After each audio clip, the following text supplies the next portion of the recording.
Welcome back, everyone, to Third Street Reactions. I'm Zach. Shane. We are back with Dragon Ball Daima, Season 1, the only one, Episode 11. You remember what happened last time on Dragon Ball Daima? Yeah, freaking Ku, after much hype, he was kind of a dud. He's very much a dud. He was Very much a dud. like begging, like, hey, you know what, we'll just, we'll call this good, or whatever he says. And he was talking to Arisu, like, you couldn't do it, sorry. And she's like, give him this look like, what? He tries to say that he tries to appeal to her, right? About it still being somewhat useful or something. Yeah. To some degree. I don't Yeah, know. useful doing other things that had nothing to do with, like, him fighting or conquering. Yeah. We also got to see Old Namek. That was in Long in Ruins. I made a point to say during the conversation, and I remember you had a little bit of a rebuttal, I would have liked to see some kind of moment from Piccolo about his heritage. But he's such a stoic character that it's just hard for him to do that. Well, my thing about it is I always like when they bring up these intriguing ideas about characters' pasts, and like especially in something like Dragon Ball, where that was lifted from an old Chinese legend, and there was a lot of like mythic qualities to the story. And they brought in science fiction. It wasn't hard science fiction, but they brought in science fiction. Oh no, Goku's an alien. Yeah. And it wasn't like all these ridiculous details. I mean, it's a fucking were-monkey from outer space. Yeah. You know what I mean? And they're the space pirates. Mm-hmm. Like, it's just these really cool, simple ideas that belong, I think, to an age when we were growing up in video games with, like, I can't remember the name of that game, like Rocket Knight, and, like, all these crazy-ass little video games that came out. Yeah. Where it's just, like, it's really simple but fun. The age of mascots and stuff like that, yeah. And a lot of things were incorporated from big entertainment icons like Superman. From what I've been exposed to, when I think of monks, I always think of Chinese stuff. But Krillin's a monk, right? Mm-hmm. Is Tien, was he a monk? I don't know if he was a monk. I thought he was just a disciple in another school of martial arts. Crane or something? I don't remember, but I remember he's like the three-eyed people and all that Yeah. shit. But he was a rival student in a rival martial arts house or whatever. Someone told me, it might have been Charlie, it might have been someone else, that Toriyama, he has said a couple of differing things over the years, but he alluded to the fact that Tien and the three-eyed people were aliens. Mm. There's a percentage of people on Earth that are humans, and the rest are dog-type and cat-like people, and like there's like 2% that is like other, and Tien falls into the other. He didn't specifically say alien. But also the Kraken was attacking ships. Wow, yeah, and that was pretty cool. I know you like oceanic monsters. Oh yeah. I mean, I think you're horrified of them though. Which is ironic because I don't want to go out there. No. I saw this. There's a trailer for a movie on Shudder. Yeah.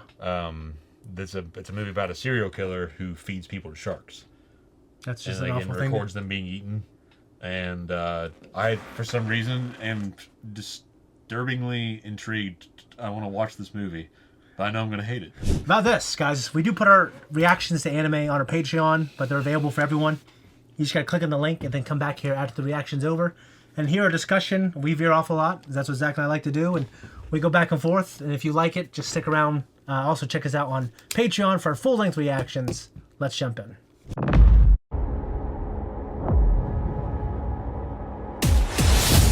Guys, that was a reaction. What do you think? I enjoyed it. It had me engaged. Yeah, I was engaged. Mostly because I want to see my boy Vegeta do well, and they're making it look harder for him than it definitely was for Goku. But we know that now at this point in their brackets, let's say, that they're pretty evenly matched. And they basically are in Super as well. That's what I'm saying. Like it's Super at that point, like they were maybe not at that point where this took place. I guess. I mean, are they all? Because Goku only had to go like Super Saiyan level 1 to beat that thing. Yeah. So unless Vegeta just doesn't know how to do it yet, do you think he would? Do you think he'd be making a priority? I just think I think in my head he's like he's not the natural talent that. Yeah, but he's Goku like he's is. more of the he's putting more work though, and I've always thought he's more of like he's a smarter fighter. That's why like when Frieza's dude shot Goku, like that never would have happened to Vegeta. No. He was kind of mocking Goku for it. I mean, he does do a lot of dumb shit though, like when he's goading people and talking shit. Yeah, I just think that's fucked that's up. when his pride gets in the way of all the battle strategy he has inside. Well, I know. So he has that. To me, unless he goes Achilles heel. Super Saiyan. Like Goku was obviously innately a much better fighter, but he, naturally speaking. Yeah, naturally speaking. To me, unless Vegeta Goku goes does work. Yeah. Goku puts in a lot of work. Oh, he definitely Like, does. Vegeta had to put in a lot more work to get there with Goku. Yeah. Goku still had to work and get where he's at. He's like Kobe and Jordan, which I Like- actually saw the other day that Jordan was like Kobe. Goku's like Jordan. Yeah, and then Vegeta was like Kobe. Kobe had to put more work, but he pretty much got there. And that's the tenacity Yeah. of Vegeta and his attitude. But either way, I kind of felt like he should be doing better. I do too, but I think unless he goes Super Saiyan 2 and then struggles, you could say it's about even.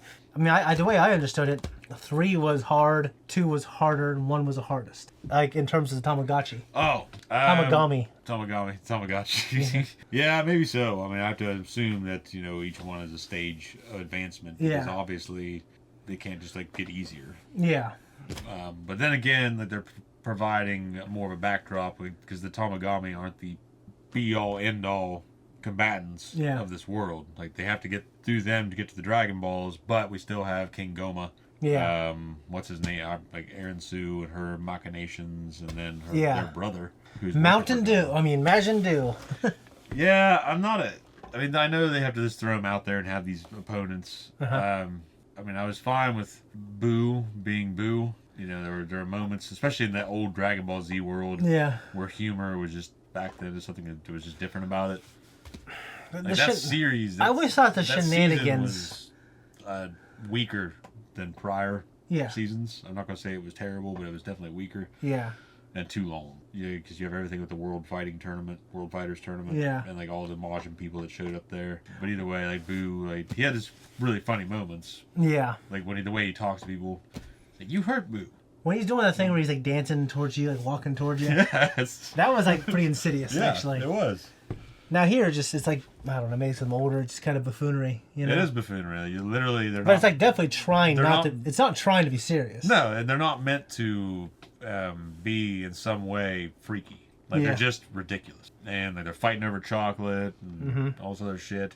And now he's fighting the Tamagami, but he's doing kind of the Boo strategy shit where he has more Boo in him. Yeah. So he's doing really childish, weird shit. Yeah, that's what I So- recognized.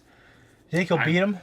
I don't know. Yeah, If so, I that really just- don't know. If so, it just means Goku got to beat one, Vegeta gets to beat one. Maybe Do will beat this one, and then they'll have to fight Do, Yeah. and then go on from I there. want Piccolo to do more. And maybe he will.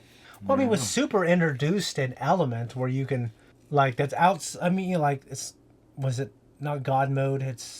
They introduced an element that can theoretically apply to any fighter.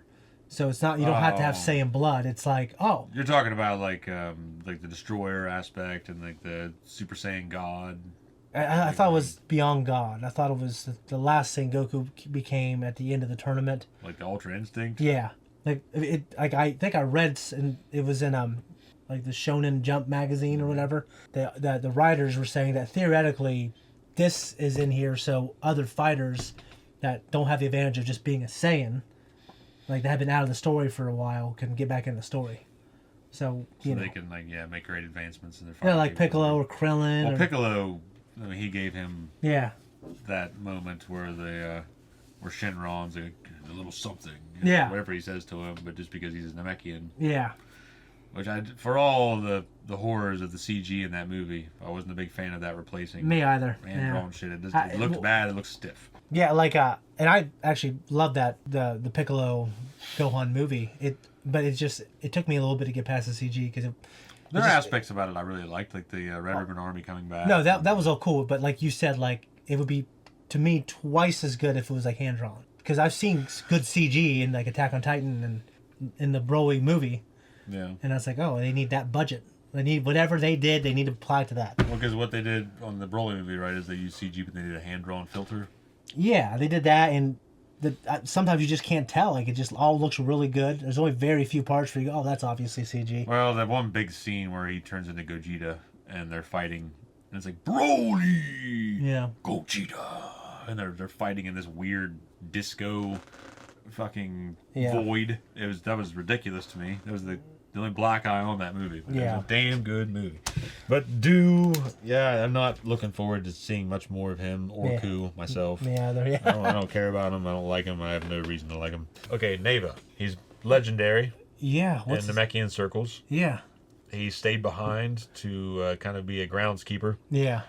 to, keep the house nice and tidy for when the Namekians finally return, he says. And also, he said Namekians are highly valued there. Even Goma wouldn't be foolish enough to throw Piccolo away. Yeah, I think it's interesting. I liked it.